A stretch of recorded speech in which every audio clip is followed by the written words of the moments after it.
EJ Power hindi kinaya ang mga sinabi ni Apex. Jonas nagtampo sa mga hindi bumoto sa kanya.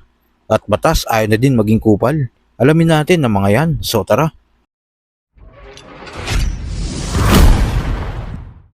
May bagong episode nga si EJ Power kung saan nire-review niya yung mga huling battle ng mga naban sa Flip Top. At sa episode nga kahapon ni EJ Power, nireview niya ang labang Sinyo vs Apex dahil ito nga ang huling laban ni Apex sa Flip Top.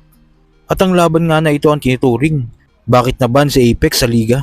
Sa round 3 nga ni Apex kung saan tinira niya si Enigma at ang Flip Top. Tila hindi nga kinayang marinig ni EJ Power ang mga linya na ito ni Apex dahil tinanggal niya yung headphone niya. Flip Top, kayo na rin gumagawa ng sarili.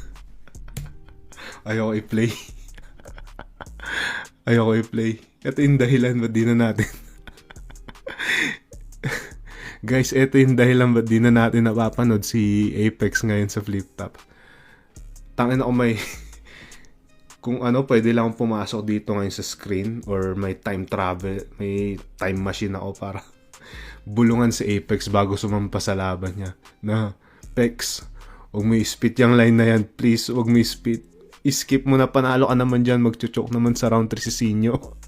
Panalo ka na. Idiretso mo na sa ender mo. Pero yun. Damn, man. Ang ano to, parang... Ewan ko, parang disturbing panoorin. Dahil alam na natin yung mga sunod. Yung mga, lalo sa nangyayari ngayon, alam mo. Stop, kayo na rin gumagawa ng sarili niyong lapida.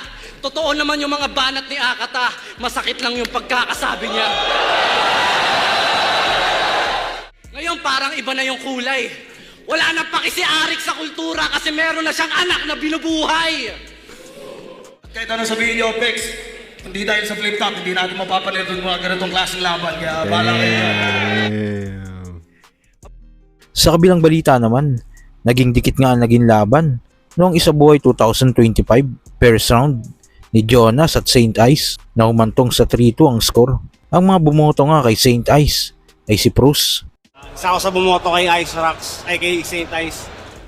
Plasma, solid eh. So, doon naging malinaw na si St. Ice. Pero yun, sobrang dikit na laban na. May mga, ang daming lines na underrated pero sana mas maano sa video. Pero yun, isa sa paboritong laban ko rin to, St. Ice. at Goryong Talas. Wag dito nadali ni Ice ng technicals pati yung impromptu. So para sa akin mas umanga ako naman kay Ice. Sa interview nga ni Jonas sa Linya Linya Show, dito ay sinabi niya na nagtatampo siya kay Plasma at Goryong Talas dahil sa binoto nito si Saint Ice. Pero hindi naman daw niya masisisi ang dalawa dahil yun ang tingin nila.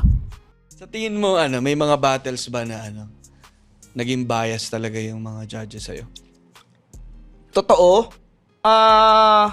Hindi ako sure pero parang naisip ko lang din na konti may ganun. Nung hindi ko alam kung kay siguro sa akin lang tampo lang ako na yung kay Kuya Plus at kay Spade. Bilang totoo, syempre, tangina. Ito totoo ako na nagtampo talaga din ako pero preference nila yun eh. Pero yun nga, parang naano ko lang na sumakto pa kasing syempre may mga pagkakataon na nung si Sendlo kalabang ko, pinitik ko konti si Kuya Spade tsaka si Kuya Plus. Doon din nag-ano siya na parang tangina siguro. Ang pangit din pala ng gano'n. Darating pala talaga araw makakaganti itong mga to. Parang gano'n yun. Pero sa isip ko lang naman yun. Nire-respeto ko pa rin yung tingin nila dun sa battle na yun. Okay lang din. Pero yun nga, bilang totoong tao na parang tangina, pumasok din sa isip ko yun na parang tangina kasi. Pitik kasi ng pitik eh. Ayan, tangina mo, nilaglag ka tuloy. At sa huling balita, sa pagsisimula nga ni Batas sa Flip Top, bad boy image ang pinakita niya kung saan madalas niyang idamay ang mga nanay ng nakakalaban niya. Di ako umaayaw sa libreng puke, which reminds me sa nangyari sa amin ng nanay mo kagabi. Tinawag niya ako elepante. Di lang dahil sa laki na aking tite. Tinawag niya ako elepante kasi nakita niya kung gaano kahilig kumain ng mani. Pero sa paglipas nga ng panahon, makikita ang pagiging matured ni Batas sa bawat laban. Skills na ang pinapakita niya. Hindi na siya madalas mamersonal. Lalo naging matured ang pag-iisip niya nang lumipat sila sa ibang bansa.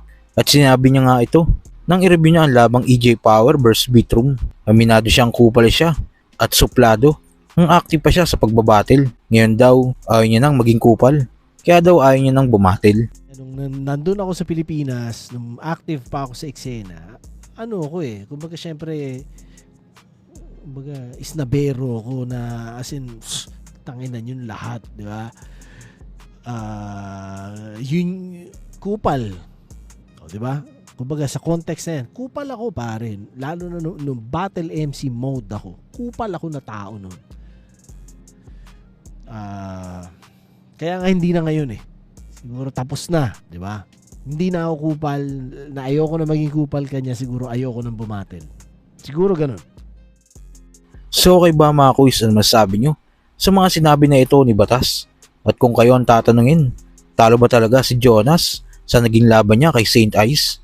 Kung ano man sa loobin mo, comment mo lang sa baba na mapag-usapan natin yan. So yun lang, God bless.